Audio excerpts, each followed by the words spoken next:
Yeah. Good morning, everyone, and thank you for coming along to our team training session.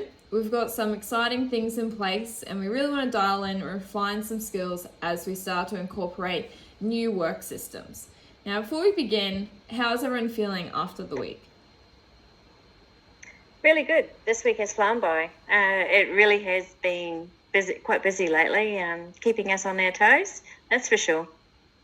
Yeah, I agree. Work's great, but it's been crazy with the increased number of customers. So it's good to see the business building, but some days it's hard to keep up. Cool. Really good to hear, guys. Really good to see you guys keeping positive spirits and you're enjoying your work. And I understand we've been a lot busier and have had a significant increase in customer inquiries over the last couple of months. I do just want to take a moment to say thank you for all your efforts as we navigate through these times and how we can make your work easier in any way. Now, in saying that, we have just introduced a new procedure which will be the sole focus of our team training session today.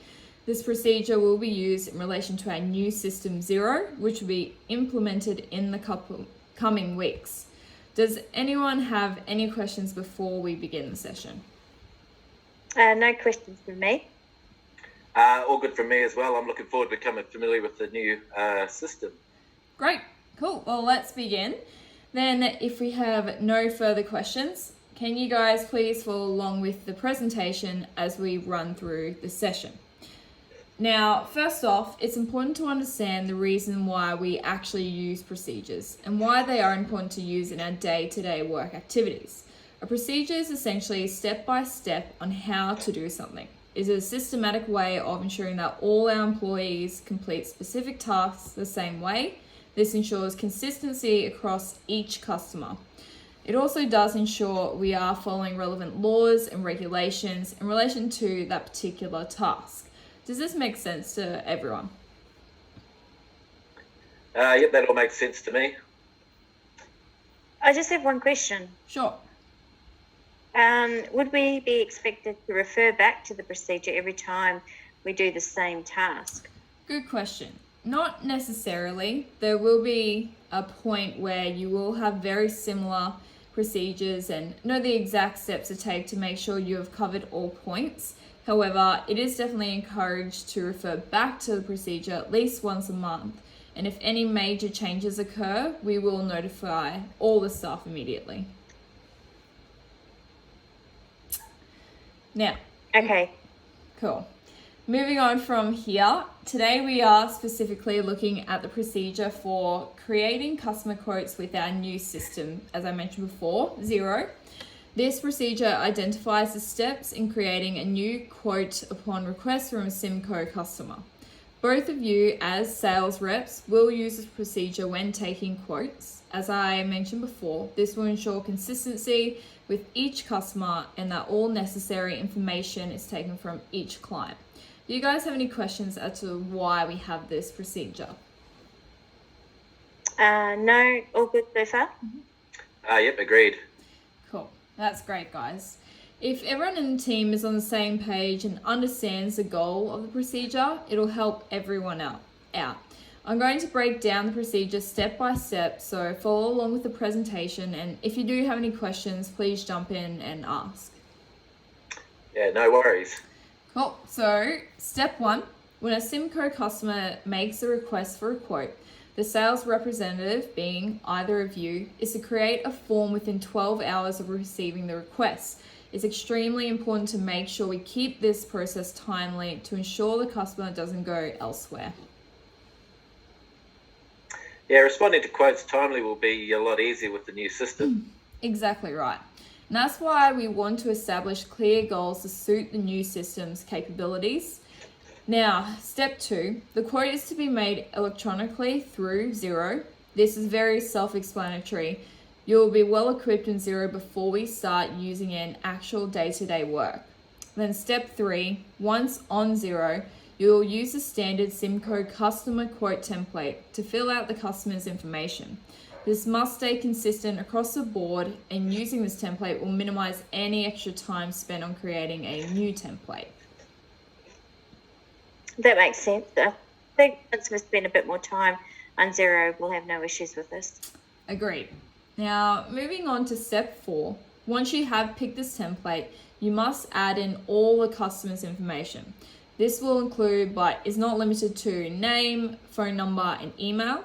The template will have this laid out for you, making it super easy to remember the information to input.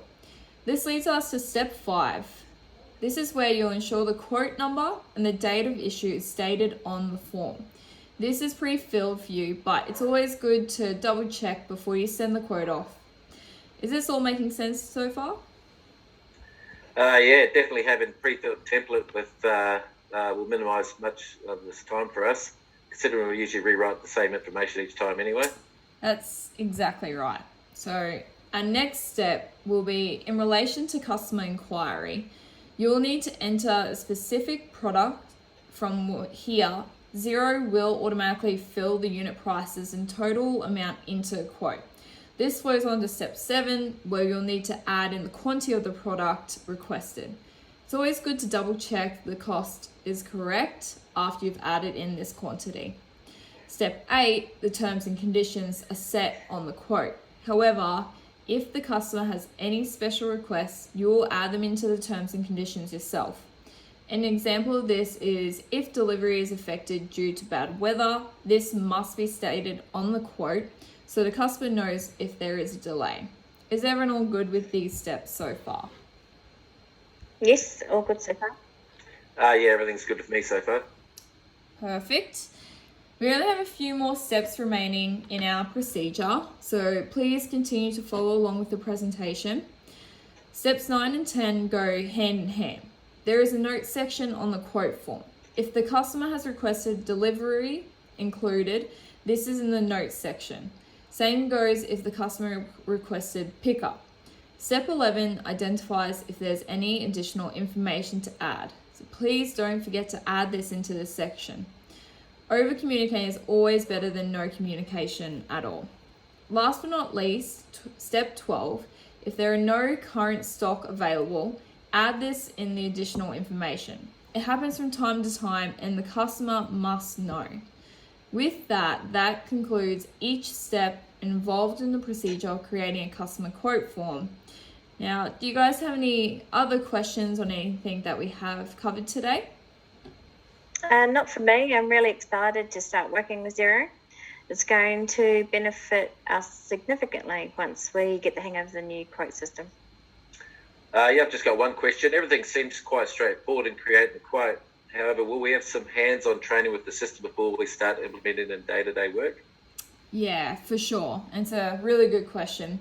We will run you guys through some practical settings using the system, and we will have a full training day before we even introduce this into daily work life. And we'll make sure you guys are really well prepared with the system before we even start using it with customers. Hey, awesome. It's good to know. Great. Well, that does conclude our team training session. I really do appreciate your participation and looking forward to using Xero in the next couple of weeks with you guys. Yeah, thanks. It's been great. Good to catch up with you. Thank you.